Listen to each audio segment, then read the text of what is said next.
पंछी बनूं उड़ती फिरूं मस्त गगन में, आज मैं आज़ाद हूँ दुनिया के चमन में। हेलो स्टूडेंट्स, प्रिय छात्र छात्राओं, ऑनलाइन क्लासेस में आप सभी का स्वागत है। गुड मॉर्निंग, सुप्रभात। कैसे हैं आप सब? आज मैं हम पंछी उन्मुक्त गगन के कविता की क्लास का पार्ट 2 भाग 2 लाई हूँ। भाग 1 में आप सभी ने कविता का सस्वर वाचन कर आनंद उठाया, ऐसा आपके द्वारा डाली गई फोटोज से पता चल रहा है। कविता का अर्थ समझाने से पहले मैं आपसे 2 प्रश्न पूछना चाहूँगी। प्यारे बच्चों, आप लोगों को कैसा लगेगा अगर कोई आपको बड़े स्नेहपूर्वक कहे कि बेटा इसी कमरे में तुम्हें रहना है, यहाँ से बाहर नहीं निकलना है, तुम जो कहोगे सब यहीं मिलेगा। Burger, pizza, cake, chocolate, cold drinks. कितनी देर तक आप उस एक स्थान पर रह सकते हैं? मैं जानती हूँ ज़्यादा देर तुम एक स्थान पर नहीं रह सकते। प्रश्न नंबर 2, पंछी को देखकर तुम्हारे मन में क्या विचार आते हैं? हाँ, जानती हूँ आप ये सोचते होंगे, आहा इनके बड़े मज़े हैं, आराम से उड़ते हैं, कभी इस पेड़ पर कभी उस पेड़ पर। बस यही एक उपहार है जो प्रकृति ने उनको दिया है, और वो उपहार यदि स्वार्थी इंसान छीन ले तो पक्षी पर क्या बीतेगी। यही भाव इस कविता के माध्यम से कवि शिव मंगल सिंह सुमन जी ने व्यक्त किए हैं, और कवि ने पंछी की मनोदशा और मन के भाव व्यक्त करते हुए स्वतंत्रता के महत्व को दर्शाया है। हम पंछी उन्मुक्त गगन के पिंजरबद्ध न गा पाएंगे, कनक तीलियों से टकराकर पुलकित पंख टूट जाएंगे। शब्दों के अर्थ: उन्मुक्त अर्थात खुला, कनक तीलियों सोने की सलाखों, पिंजरबद्ध पिंजरे में बंधे हुए, पुलकित अर्थात खुशी से फड़कते हुए। प्रसंग है ये पंक्तियाँ बसंत भाग 2 में संकलित कविता हम पंछी उन्मुक्त गगन से ली गई हैं। इसमें कवि ने पक्षियों के माध्यम से स्वतंत्रता की बात की है और संदेश दिया है कि गुलामी के जीवन से तो मर जाना ही अच्छा है। सरलार्थ: कवि पक्षियों की ओर से कह रहा है कि हमारा बसेरा तो खुला आकाश है, हम उड़ते हुए ही खुशी के गीत गा सकते हैं। यदि हमें पिंजरे में बंद कर दिया जाए तो हम चहचहाना भूल जाएंगे। आज़ादी पाने की इच्छा में हमारे कोमल पंख सलाखों से टकराकर टूट जाएंगे। भाव: इस पद्यांश का भाव है, खुले वातावरण में रहने वाले पक्षियों को पिंजरे में बंद कर देने से वे अपना स्वाभाविक रूप खो देते हैं।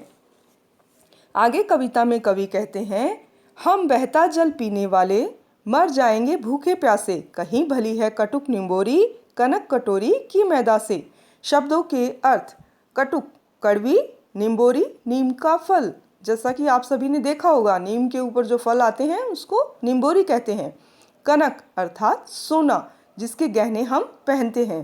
प्रसंग वही है, आप कुछ उसमें चेंज करना चाहते हैं तो कर सकते हैं, बहुत अच्छी बात है। सरलार्थ: इन पंक्तियों में कवि पक्षियों के मनोभाव बता रहा है कि हमें बहता हुआ जल पसंद है, पिंजरे में रहकर तो हम भूखे प्यासे मर जाएंगे। हमें तो सोने की कटोरी में मिलने वाले दाने से अच्छा कड़वे नीम का फल लगता है। भाव: इस भाग का भाव है कि पिंजरे में मिलने वाली सुविधाओं से अच्छा तो उन्हें कड़वे नीम का फल लगता है। वे आज़ाद रहकर अपने अस्तित्व को सुरक्षित रख सकते हैं। पिंजरे में रहकर तो वे भूखे प्यासे मरना ज़्यादा अच्छा समझते हैं।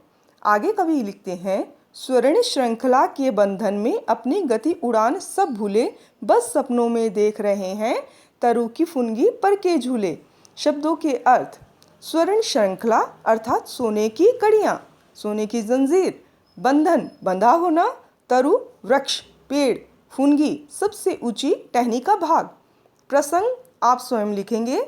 सरलार्थ: कवि कहता है कि पक्षी सोने की जंजीरों के बंधन में पड़कर अपनी चाल और उड़ने का ढंग सब भूल जाते हैं। वे पिंजरे में पड़े पड़े ऊंची शाखाओं पर झूलने का बस सपना ही देख सकते हैं। भाव: पिंजरे में बंद रहकर पक्षी अपनी चाल, उड़ान और पेड़ों की डालों के झूले झूलने का सपना ही ले सकते हैं। आगे कवि लिखते हैं, ऐसे थे अरमान की उड़ते, नीले नभ की सीमा पानी, लाल किरण सी चोंच खोल, चुगते तारक अनार के दाने। प्रसंग आप स्वयं लिखेंगे।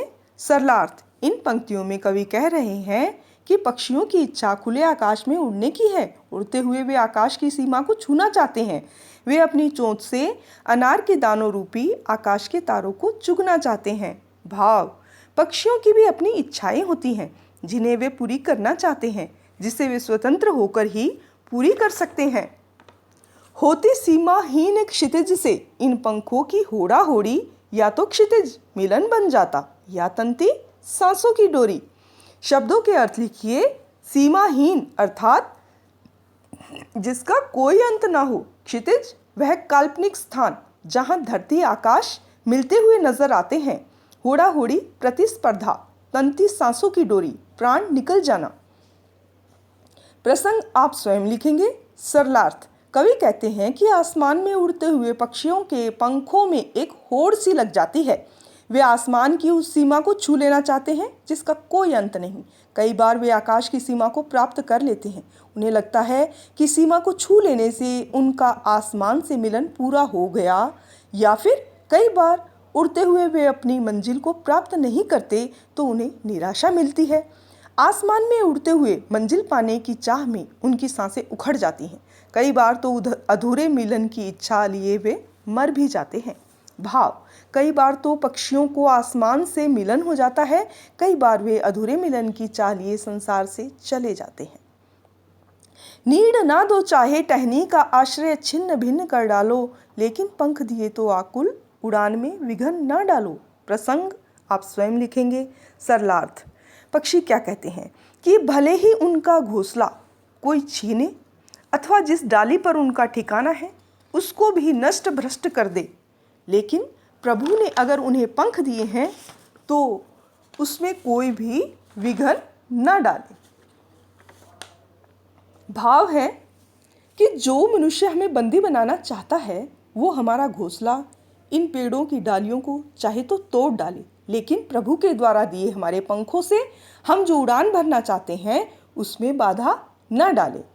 प्रिय बच्चों, ये तो हुई इस कविता की व्याख्या। अब मैं आपसे प्रश्न पूछना चाहती हूँ कि क्या पक्षियों से संबंधित अन्य और भी कविताएं आपको आती हैं?